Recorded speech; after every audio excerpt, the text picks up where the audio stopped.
after every shot, you know, wherever you are, if you're outside and then you move inside, if you've gone from the bride getting ready to the ceremony, check your lens every time. You know, see for if there's any spots.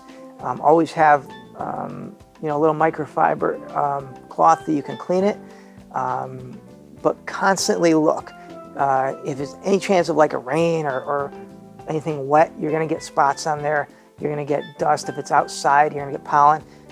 It's gonna constantly get dirty.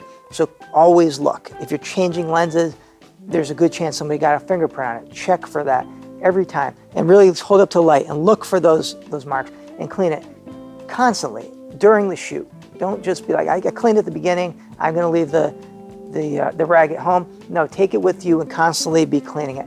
All of your lenses, all the time. Should always be clean. You should have to worry about it. But if you're outside and you're shooting, let's say the sky, you're going to see black marks if you have any type of spot in there, and it can ruin shots. It has ruined a lot of shots by people just not cleaning their lens.